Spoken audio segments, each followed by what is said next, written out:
സ്നേഹമുള്ളവരെ, കുരിശിൻ്റെ തണലിൽ എന്ന വചനപ്രഘോഷണ പരമ്പരയുടെ 60ാമത്തെ എപ്പിസോഡിലേക്ക് നിങ്ങളെല്ലാവരെയും ഏറ്റവും സ്നേഹത്തോടെ സ്വാഗതം ചെയ്യുന്നു.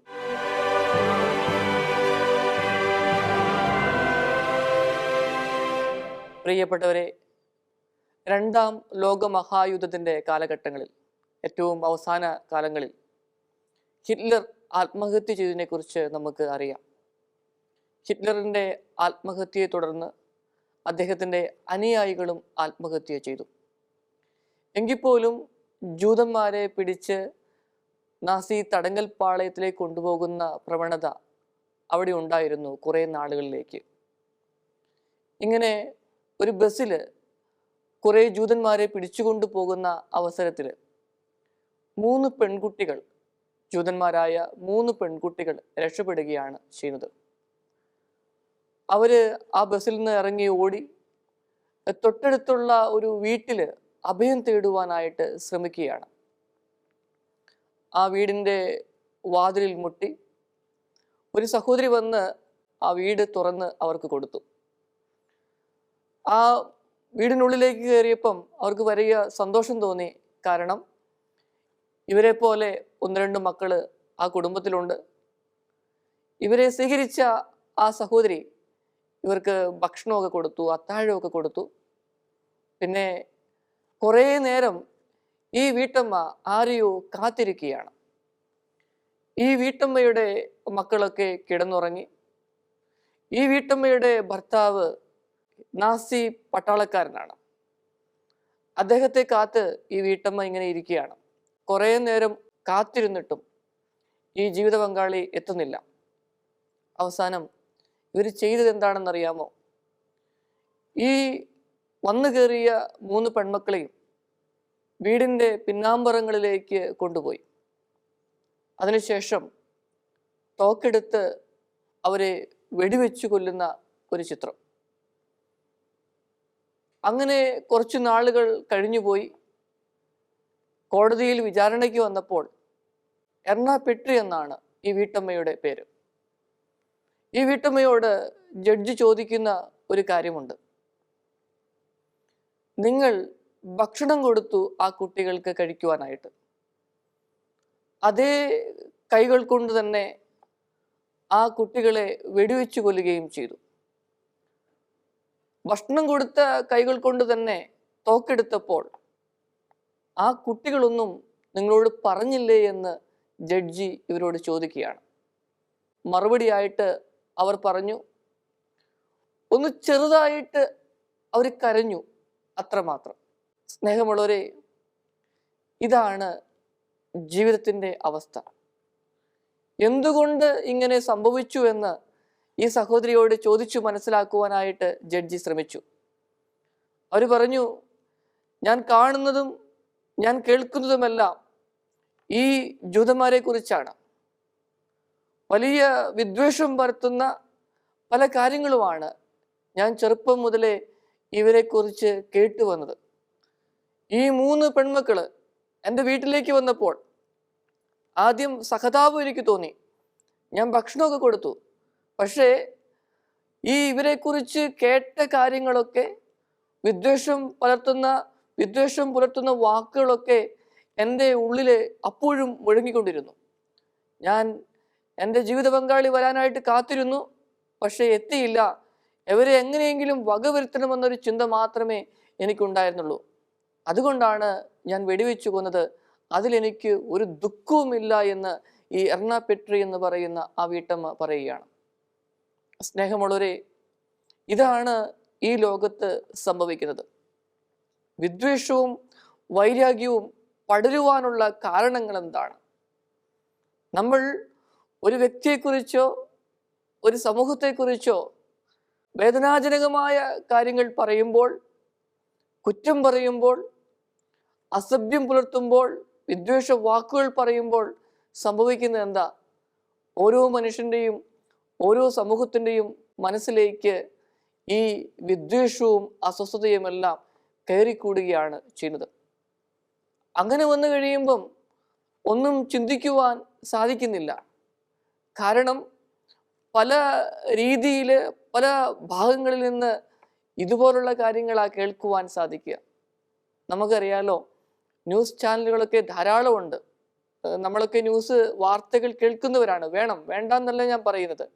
പക്ഷേ പലപ്പോഴും ആ ചാനലുകളിലൊക്കെ വരുന്ന സംഭാഷണങ്ങൾ തർക്കങ്ങളിലേക്ക്, വഴക്കുകളിലേക്ക്, വിദ്വേഷം പരത്തുന്ന രീതികളിലേക്കൊക്കെ വരുന്നില്ലേ എന്നുള്ളതാണ് ഒരു ചോദ്യചിഹ്നം. അങ്ങനെ വന്നു കഴിയുമ്പം ഒരു മനസ്സിലേക്കും അല്ലെങ്കിൽ മനുഷ്യ മനസ്സിലേക്കും വിദ്വേഷവും വൈരാഗ്യവും ഒക്കെ കുത്തി നിറയ്ക്കപ്പെടുന്ന ഒരവസ്ഥ സംജാതമാകുന്നില്ലേ? അങ്ങനെയെങ്കിൽ നമുക്ക് നല്ലതൊന്ന് കാണുവാനായിട്ട്, നല്ല കാര്യങ്ങളൊന്ന് പ്രചരിപ്പിക്കുവാനായിട്ട് സാധിച്ചാൽ വലിയ വ്യത്യാസമാണ്. നമുക്കറിയാലോ, നമ്മുടെ മുമ്പിൽ ഒരു വ്യക്തി വരുന്നു, അവനെക്കുറിച്ച് അല്ലെങ്കിൽ അവളെക്കുറിച്ചൊക്കെ എന്തെങ്കിലും ഒരു ആവശ്യത്തിന് വേണ്ടിയിട്ടായിരിക്കാം വരുന്നത്. അങ്ങനെ വരുമ്പം അവരെ അടുത്തറിയാനായിട്ട് നമ്മൾ ശ്രമിക്കും. നമ്മളോട് ചുറ്റിപ്പറ്റി നിൽക്കുന്ന വ്യക്തികൾ ഇവരെക്കുറിച്ച് പോസിറ്റീവായിട്ട് പറയുകയാണെങ്കിൽ നമ്മളത് സ്വീകരിക്കും. നെഗറ്റീവായിട്ട് പറയുകയാണെങ്കിലോ നമ്മൾ സ്വീകരിച്ചാൽ തന്നെ ആ നെഗറ്റീവായിട്ട് പറഞ്ഞ കാര്യങ്ങൾ നമ്മുടെയൊക്കെ മനസ്സിൽ ഇങ്ങനെ ഉണ്ടാവും. പിന്നെ ആ രീതിയിൽ അവരെ കാണാനും പ്രവർത്തിക്കുവാനും ഒക്കെ ശ്രമിക്കും. ഇത് മനുഷ്യ സഹജമാണ്. എന്നാൽ ചുരുക്കം ചില വ്യക്തികൾ മാത്രം ഇവയിൽ നിന്നൊക്കെ മാറിയിട്ട് ഓരോ വ്യക്തിയെയും കൂടുതൽ കേൾക്കാനും ശ്രമിക്കുന്നുണ്ട് എന്നുള്ളത് യാഥാർത്ഥ്യമാണ്. അങ്ങനെ ഈ ലോകത്തിൽ വിദ്വേഷ വാക്കുകൾ, ദേഷ്യം പരത്തുന്ന രീതികൾ, ഇവയെല്ലാം ഇങ്ങനെ ആളിപ്പടർന്നു കഴിയുമ്പോൾ അതൊക്കെ തർക്കത്തിലേക്കും ബഹളങ്ങളിലേക്കും സർവോപരി യുദ്ധങ്ങളിലേക്കൊക്കെ നയിക്കുകയാണ് ചെയ്യുന്നത്. പ്രിയപ്പെട്ടവരെ, നമുക്കറിയാലോ, ഇന്ന് ഉക്രൈനിൽ യുദ്ധം നടക്കുന്നു. അതോടൊപ്പം തന്നെ ഇസ്രായേൽ ഹമാസ് യുദ്ധത്തിനൊക്കെ ഒരു പര്യവസാനമായെന്നൊക്കെ നമ്മൾ വിചാരിച്ചു, വിശ്വസിച്ചു, പ്രാർത്ഥിച്ചു. പക്ഷേ അവിടെ ഇപ്പോഴും സംഘർഷഭരിതമാണ്. എന്തുകൊണ്ടാണ് ഇങ്ങനെ സംഭവിക്കുന്നത്? ഒരു വട്ടമേശയ്ക്ക് ചുറ്റുമിരുന്ന് സംസാരിച്ച് തീർക്കാൻ പറ്റുന്ന കാര്യങ്ങളെ ഉണ്ടായിരുന്നുള്ളൂ ആദ്യം. പക്ഷേ അതിനൊന്നും ആർക്കും സമയമില്ല. പിന്നീട് ഇതിങ്ങനെ വർഷങ്ങളെടുത്ത് പുകഞ്ഞുകൊണ്ടിരിക്കുന്ന അഗ്നിപർവ്വതം പോലെ ഇങ്ങനെ ഈ വിദ്വേഷം ആളിപ്പടരുകയാണ് ചെയ്യുന്നത്. അങ്ങനെ വരുന്ന സമയത്ത് പ്രവോക്ക് ചെയ്യുന്ന പല കാര്യങ്ങളും അങ്ങോട്ടും ഇങ്ങോട്ടും ഒക്കെ ചെയ്യുന്നു. പിന്നെ ഒരുമിച്ചിരിക്കാനോ ജെന്യുവിനായിട്ടുള്ള സംഭാഷണങ്ങൾ നടത്താനോ ഡിസ്കഷന് വേണ്ടിയോ ആരും ഒന്നും തുനിയുന്നില്ല. പകരത്തിന് പകരം എന്ന രീതിയിലേക്ക് വരുന്നു. എത്രയോ വ്യക്തികളാണ്, എത്രയോ സ്വപ്നങ്ങളാണ് സ്നേഹമുള്ളവരെ ഇവിടെ നിന്ന് അസ്തമിച്ചു പോകുന്നത്. വലിയ ദാരുണമായ വേദനയിലൂടെയാ നമ്മുടെയൊക്കെ ചുറ്റുപാടും പല കാര്യങ്ങളും സംഭവിക്കുന്നത്. ഈ അവസ്ഥയിൽ നിന്ന് ഒരു വിടുതൽ വേണ്ടേ? ഒരു മോചനം വേണ്ടേ? നമുക്കറിയാം, നമ്മുടെയൊക്കെ കുടുംബത്തിലെ, സമൂഹത്തിലെ കാര്യങ്ങളൊന്ന് എടുത്തു നോക്കിക്കേ. എത്ര പേർക്ക് സന്തോഷത്തോടെ ജീവിക്കുവാനായിട്ട് സാധിക്കുന്നുണ്ട്? എന്നെ കേൾക്കുന്ന നിങ്ങൾക്ക് കുറെ പേർക്കെങ്കിലും സന്തോഷത്തോടെ ജീവിക്കാൻ സാധിക്കുന്നെങ്കിൽ നന്ദി പറയണം കേട്ടോ. ഇനി അങ്ങനെയല്ല, തർക്കങ്ങളും ദേഷ്യങ്ങളും ക്ഷമിക്കാൻ പറ്റാത്ത അവസ്ഥകളിലൂടെയൊക്കെയാണ് കടന്നു പോകുന്നതെങ്കിൽ തീർച്ചയായിട്ടും ജീവിതത്തെക്കുറിച്ചൊന്ന് ചിന്തിക്കണം. നമുക്കറിയാലോ, വചനം പറയുന്നുണ്ട്, സഹോദരനെ വെറുക്കുന്നവൻ കൊലപാതകിയാണ് എന്ന്. അങ്ങനെയെങ്കിൽ നമുക്ക് തീരുമാനമെടുക്കാം. അതായത് ആരെയും വെറുപ്പിക്കാതെ ജീവിക്കാനുള്ള ഒരു തീരുമാനം. ഞാൻ ആരെയും വെറുപ്പിക്കില്ല. നമ്മളുടെ അടുത്ത് അസ്വസ്ഥതയോടുകൂടെ വരുന്നവർ ധാരാളമുണ്ട്. അവരെ ഒന്ന് മനസ്സിലാക്കാനായിട്ട് സാധിക്കണമെങ്കിൽ അവരുടെ ജീവിത സാഹചര്യങ്ങളെക്കുറിച്ച് മനസ്സിലാക്കാനായിട്ട് നമ്മൾ ശ്രമിക്കണം. എപ്പോഴും ഇത് സാധ്യമല്ല. പക്ഷേ നമ്മുടെ നിയന്ത്രണം നമുക്ക് നഷ്ടപ്പെട്ടു പോയാൽ നമ്മൾ ആ നിയന്ത്രണം വീണ്ടെടുക്കുവാനായിട്ട് ശ്രമിക്കണം. അതായത് വെറുപ്പിക്കില്ല എന്ന ഒരു തീരുമാനമെടുക്കുകയും എവിടെയെങ്കിലും അതിന് ഒരു കോട്ടം വന്നാൽ ആ നിമിഷം തന്നെ അത് കറക്റ്റ് ചെയ്ത് മുമ്പോട്ട് പോവുകയും ചെയ്യണം. നമുക്കറിയാം, ഒരാൾ മരിച്ചു കഴിയുമ്പോൾ ശരീരം കൊണ്ട് നമ്മിൽ നിന്ന് അകന്നു പോകുന്നു. കുറേ നാളുകൾ ഓർമ്മകൾ നിൽക്കും. കുറേ കഴിയുമ്പം ഓർമ്മകളും പതുക്കെ പതുക്കെ ഇല്ലാതാകുന്നു.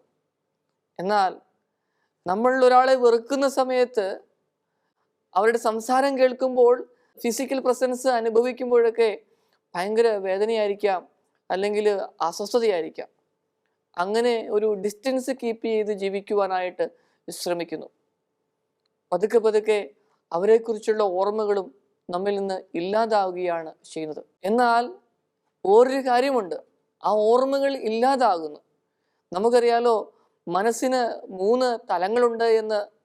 ഇനി അബോധ മനസ്സിലും അതോടൊപ്പം തന്നെ സുബോധ മനസ്സിലും ഉബോധ മനസ്സിലും ഒക്കെ കടന്നുകൂടുന്ന ചിന്തകളുണ്ട്. നമ്മൾ മനഃപൂർവ്വം മാറ്റി നിർത്തുന്ന വ്യക്തികൾ, അവരെക്കുറിച്ചുള്ള നല്ല ഓർമ്മകളൊക്കെ ഒരു വശത്തുണ്ട്. പിന്നെ നമ്മൾ എന്തെങ്കിലും തെറ്റുകളോ കുറ്റങ്ങളോ ഒക്കെ അവരോട് ചെയ്തെങ്കിൽ അത് ഒരു ഗിൽറ്റ് ഫീലിംഗ് ആയിട്ടും കിടപ്പുണ്ട്. ഇങ്ങനെ കിടക്കുന്ന അവസരത്തിൽ വലിയ മാനസിക പ്രയാസങ്ങൾ നേരിടേണ്ടി വരും. പലപ്പോഴും ഈ ശാരീരികമായ രോഗങ്ങളിലേക്ക് പോകുന്ന ധാരാളം പേരുണ്ട് ഇങ്ങനെ അസ്വസ്ഥമായ മനസ്സ് വെച്ചുകൊണ്ടിരിക്കുമ്പോൾ. ഡോക്ടേഴ്സ് പറയാറുള്ള കാര്യങ്ങൾ ചിലപ്പോൾ ഞാൻ നിങ്ങളോട് സൂചിപ്പിക്കാറുള്ളതാണ്. ഏകദേശം 30-35% നമ്മുടെയൊക്കെ ശാരീരിക രോഗങ്ങളുടെ കാരണം നമ്മുടെ മനസ്സിലെ അസ്വസ്ഥതകൾ, ദേഷ്യം, വൈരാഗ്യം, വെറുപ്പ്, വിദ്വേഷം, ക്ഷമിക്കാൻ പറ്റാത്ത അവസ്ഥകൾ ഇവയാണ്. പെട്ടെന്ന് നോക്കുമ്പം ഇവയൊന്നും കാണാൻ പറ്റില്ല സഹോദരങ്ങളെ.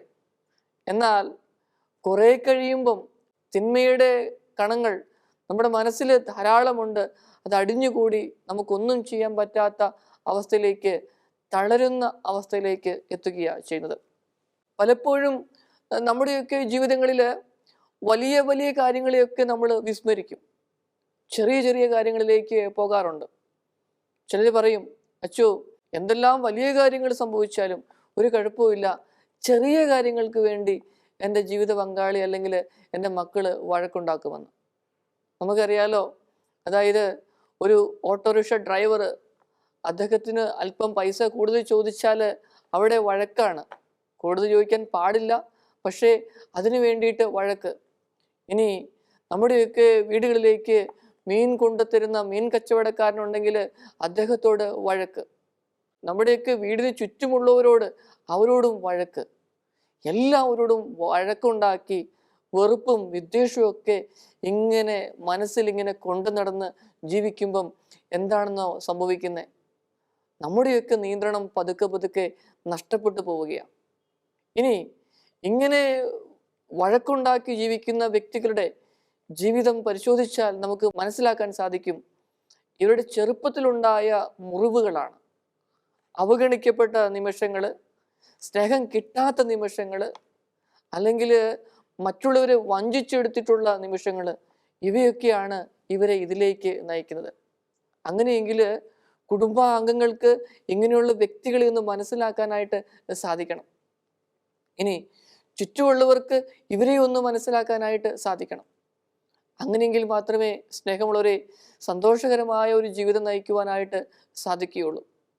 അപ്പോൾ കാണുന്നതിലെല്ലാം തെറ്റുകൾ കണ്ടെത്താനും കുറ്റങ്ങൾ കണ്ടെത്താനും ഒക്കെ ശ്രമിക്കുമ്പം ജീവിതം പതുക്കെ പതുക്കെ കൈവിട്ടു പോവുകയാണ് ചെയ്യുന്നത്. നമ്മുടെയൊക്കെ ചുറ്റുപാടും വെറുപ്പിക്കാൻ ധാരാളം കാരണങ്ങളുണ്ടാവാം. നമ്മൾ സത്യസന്ധതയോടെ ആത്മാർത്ഥതയോടുകൂടെ നിന്ന സാഹചര്യങ്ങളൊക്കെ ഉണ്ടായിരിക്കാം. പക്ഷേ കൂടെ നിന്നവര് വഞ്ചിച്ച നിമിഷങ്ങൾ, ആവശ്യ സമയത്ത് നമ്മുടെ കൂടെ ഉണ്ടാകുമെന്ന് വിചാരിച്ചവര് നിൽക്കാത്ത സമയങ്ങൾ, നമ്മൾ അറിയാത്ത കാര്യങ്ങൾ പറഞ്ഞു പരത്തിയ നിമിഷങ്ങൾ, നമ്മളെ പ്രത്യക്ഷമായും പരോക്ഷമായും നമ്മൾ സ്നേഹിച്ച വ്യക്തികൾ ഉപദ്രവിക്കുമ്പോൾ മനസ്സ് പതറുകയാണ് ചെയ്യുന്നത്. എന്നാൽ അവിടെയൊക്കെ സംയമനം വീണ്ടെടുക്കുവാനായി സാധിച്ചാൽ അവിടെയാണ് ജീവിത വിജയം അടങ്ങിയിരിക്കുന്നത്. സ്നേഹമുള്ളവരെ ഓർക്കുക, ആത്മാർത്ഥതയോടും സത്യസന്ധതയോടും കൂടിയാണ് ഞാനും നിങ്ങളുമൊക്കെ ഒരു കാര്യം ചെയ്യുന്നതെങ്കിൽ, ഓരോ വ്യക്തികളോടും പെരുമാറുന്നതെങ്കിൽ, കുറച്ചു കാലം കഴിയുമ്പം നമ്മിൽ നിന്ന് അകന്നു പോയവരൊക്കെ നമ്മളെ അന്വേഷിച്ച് തിരികെ എത്തുമെന്നുള്ളത് ഉറപ്പാണ്. ഇന്ന് വിവാഹമോചന കേസുകളൊക്കെ ധാരാളമുണ്ട്, വിവാഹമോചനം നടക്കുന്നുണ്ട്. എന്നാൽ എവിടെയോ ഞാൻ വായിച്ചു, അതായത് വർഷങ്ങൾക്ക് മുൻപ് വിവാഹമോചനം നടത്തിയ വ്യക്തികൾ വീണ്ടും സന്തോഷത്തോടെ ഒരുമിച്ച് ജീവിക്കുവാനായിട്ട് ആഗ്രഹിക്കുന്നു. ഇനി അങ്ങനെ സന്തോഷത്തോടെ ഒരുമിച്ച് ജീവിക്കുന്ന വ്യക്തികളെയും കുടുംബങ്ങളെയും എനിക്കറിയാം. കാരണം എന്താ?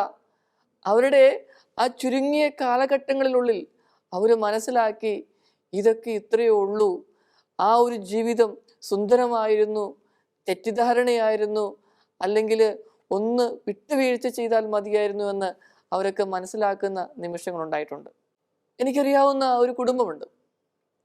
അപ്പനും അമ്മയുമുണ്ട്, 4 മക്കളാണ്. മൂത്ത മകൻ, ഇനിയും ഇളയത് 3 പേരും സഹോദരിമാരാണ്. ഈ മൂത്ത മകൻ ഇളയ സഹോദരിമാർക്ക് വേണ്ടിയിട്ട് വളരെയധികം കഷ്ടപ്പെട്ടു. വളരെയധികം കഷ്ടപ്പെടുക എന്ന് പറഞ്ഞു കഴിഞ്ഞാൽ 7ഓ 8ഓ ക്ലാസ് വരെ ഇദ്ദേഹം പഠിച്ചിട്ടുള്ളൂ. പിന്നെ കൃഷിപ്പണിയൊക്കെ ചെയ്ത്, കൂലിപ്പണിയൊക്കെ ചെയ്ത്, പശുവിനെയൊക്കെ വളർത്തി ഈ പെങ്ങന്മാരുടെ ഉന്നമനത്തിന് വേണ്ടിയിട്ട് നിലകൊണ്ടു. അങ്ങനെ ജീവിതം മുമ്പോട്ട് നയിക്കുക ചെയ്യുന്നത്. ഈ പെങ്ങന്മാരെയൊക്കെ നല്ല സ്ത്രീധനമൊക്കെ കൊടുത്ത് അവരെ പറഞ്ഞയച്ചു വർഷങ്ങൾക്ക് മുൻപ്. എന്നാൽ കുറച്ചു കഴിഞ്ഞപ്പം ഇദ്ദേഹത്തിന് വലിയൊരു പ്രതീക്ഷയുണ്ടായിരുന്നു, അപ്പനും അമ്മയും ഒക്കെ അവന് വേണ്ടത് കൊടുക്കുമെന്ന്. എന്നാൽ ഇവൻ ഉദ്ദേശിച്ചതുപോലെ അവർ കൊടുത്തു, പക്ഷെ ഇവൻ ഉദ്ദേശിച്ചതുപോലെ കിട്ടിയില്ല. അങ്ങനെ വന്നു കഴിഞ്ഞപ്പം ഭയങ്കര ദേഷ്യമായി. മാതാപിതാക്കളോടും ദേഷ്യം, സഹോദരിമാരോടും ദേഷ്യം, ചുറ്റുവട്ടമുള്ള എല്ലാ വ്യക്തികളോടും ദേഷ്യം. അങ്ങനെ ഈ വ്യക്തി 20-25 വർഷം ഈ ദേഷ്യത്തോടെ അസ്വസ്ഥതയോടുകൂടെ ജീവിക്കുവാനായിട്ട് തുടങ്ങി. പിന്നീട് കണ്ടുവന്ന ഒരു കാര്യം എന്ന് പറയുന്നത്, ഇദ്ദേഹം പെട്ടെന്ന് തളർന്നു വീഴുമായിരുന്നു. അങ്ങനെ ആശുപത്രി കൊണ്ടുപോകും. ചിലപ്പോൾ ആംബുലൻസ് ഒക്കെ പിടിച്ച് ആശുപത്രി കൊണ്ടുപോകേണ്ട അവസ്ഥാവിശേഷം ഉണ്ടായിട്ടുണ്ട്. ഡോക്ടേഴ്സൊക്കെ ചെക്ക് ചെയ്ത് കഴിയുമ്പം അവർ പറയും, കുഴപ്പമൊന്നുമില്ല, ഇത് ഇന്ന ഗ്ലൂക്കോസൊക്കെ കുത്തി പിന്നെ ചെറിയ മെഡിസിനൊക്കെ കൊടുത്തു വിടും. എന്താണ് ഇദ്ദേഹത്തിൻ്റെ പ്രശ്നമെന്ന് മനസ്സിലാക്കാനായിട്ട് സാധിച്ചില്ല. പക്ഷേ ഒരു കാലഘട്ടങ്ങളിൽ ഈ വ്യക്തി തന്നെ മനസ്സിലാക്കിയാണ് ഇദ്ദേഹത്തിൻ്റെ കുറവുകൾ. അങ്ങനെ നല്ലൊരു കൗൺസിലിങ്ങിന് പോവുകയാണ് ചെയ്യുന്നത്, ഒരു സൈക്കോളജിസ്റ്റിൻ്റെ അടുത്ത്.